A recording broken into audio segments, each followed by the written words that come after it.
మహిళలకు ఉచిత బస్సు పథకం తీసుకొస్తే కొందరు కడుపు మంటతో ఆపాలని చూశారని అన్నారు సీఎం రేవంత్ రెడ్డి. సికింద్రాబాద్ పరేడ్ గ్రౌండ్స్లో ఇందిరా మహిళా శక్తి పథకంలో భాగంగా డ్వాక్రా సంఘాలకు సీఎం ఆర్టీసీ బస్సులను అధికారికంగా అందజేశారు. బీఆర్ఎస్ 5 ఏళ్లు మంత్రి పదవి ఉండి కూడా ఇవ్వలేదని, కాంగ్రెస్ ప్రభుత్వంలో సీతక్క సురేఖను మంత్రులుగా చేశామని అన్నారు. 1 కోటి మంది మహిళలను కోటీశ్వరులను చేస్తామని, ఆడబిడ్డల ఆశీర్వాదంతో 2034 వరకు అధికారంలో ఉంటామన్నారు రేవంత్. 45-50 ఏళ్ళైనా వాళ్ళ పార్టీ అధ్యక్షురాలుగా కేంద్రంలోనే కాదు రాష్ట్రంలో కూడా ఏ రోజు నియమించుకోలేదు. 10 ఏళ్ళు అధికారంలో ఉన్నోళ్ళు 5 ఏళ్ళు మంత్రి పదవి కూడా ఇయ్యలేదు. కానీ ఇందిరమ్మ స్ఫూర్తితో, సోనియమ్మ ఆశీర్వాదంతో ప్రజాపాలన ఏర్పడితే మొదటి రోజే ఈరోజు కొండా సురేఖమ్మను, ధనసరి సీతక్కను మంత్రులుగా చేసి పరిపాలనలో భాగస్వాములను చేస్తే ఈరోజు వేలాది మంది ఆడబిడ్డలకు ఈరోజు ప్రయోజనం చేకూరిందా లేదా ఆలోచన చేయండి. రాష్ట్రంలో ఎక్కడికి వెళ్ళినా ఏ ఆడబిడ్డ కూడా అనా పైసా చెల్లించకుండా ఆర్టీసీ బస్సులో ఉచిత ప్రయాణం చేస్తుంటే కొంతమందికి కడుపు నొప్పి లేచి వాళ్ళ మనసంతా విషం, కడుపు నిండా విషం, కళ్ళల్లో నిప్పులు పోసుకొని ఆటో డ్రైవర్లను రెచ్చగొట్టి ధర్నాలు చేపించి ఆడబిడ్డలకు ఉచిత బస్సు బంద్ చేయాలని రోడ్డు ఎక్కింది. నేను ఆ పిలిపించిన మా అక్కలకు, అక్క ఎవ్వడు రోడ్డు ఎక్కితే వాళ్ళ ఇంట్లోండే ఆడబిడ్డ బువ్వ బంద్ పెట్టుర్రి, సలాకి కాల్చి వాతలు పెట్టుర్రని. ఒక్క దెబ్బకే అర్థమైంది. మా అక్కలందరూ తయారైనరు.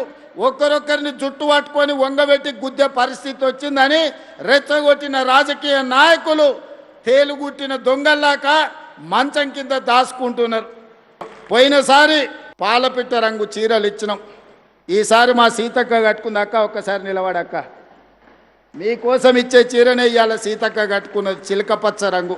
దసరా పండుగనో దీపావళి పండుగనో చేసుకున్నట్టుగా గుండెల నిండా ఆనందంతో ఉండాలి అని ఈరోజు మంచి చీరలు మీకు ఇస్తున్నాం.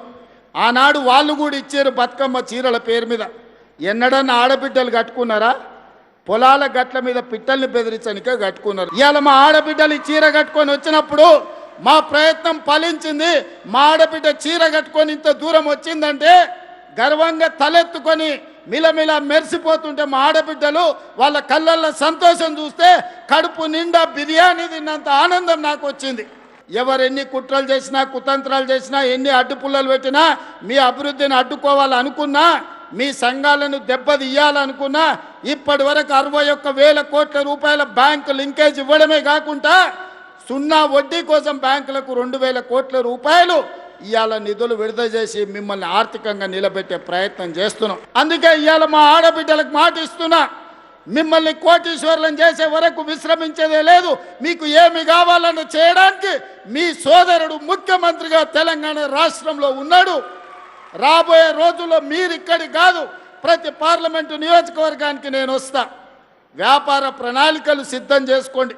పెట్టుబడులు ఇవ్వడమే కాదు, వ్యాపారాన్ని మీ చేతుల ద్వారా ప్రభుత్వ సరఫరా అంతా కూడా మీకు అప్పచెప్పే బాధ్యత నేను తీసుకుంటా. దళారుల కోసమో, కమిషన్ ఏజెంట్ల కోసమో తెలంగాణను దోపిడీ చేసేటోళ్ళ కోసం ఈ ప్రభుత్వంలో స్థానం లేదు. ఆర్థికంగా నిలబడే మా ఆడబిడ్డలకు అవకాశం ఇచ్చే బాధ్యత ఈ ప్రభుత్వం తీసుకుంటుంది. ఈ ప్రభుత్వం మీది, ఈ ప్రభుత్వం మనది.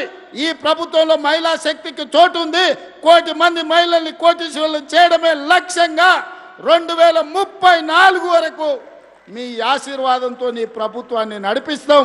ఇన్ని మంచి కార్యక్రమాలు చేపడుతున్నాం.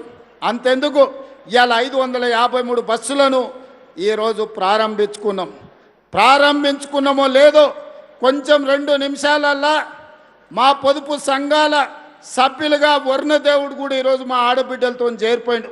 ఇప్పటి వరకు ఎలినో ఉంది, వానలు రావన్నారు. కానీ ఒక మంచి కార్యక్రమం పసుపు కుంకుమలతోని ప్రారంభించి టెంకాయ కొట్టి మా ఆడబిడ్డలు జెండా మా అక్క సీతక్క ఊపినెంబడే బస్సుల కదలికతో పాటు కుంభవర్షం కురిసి వర్ణదేవుడు కూడా మా స్వయం సహాయక సంఘాలలో, మా పొదుపు సంఘాల ఆడబిడ్డల గ్రూపులో ఈరోజు వర్ణదేవుడు కూడా చేరిపోయిండు.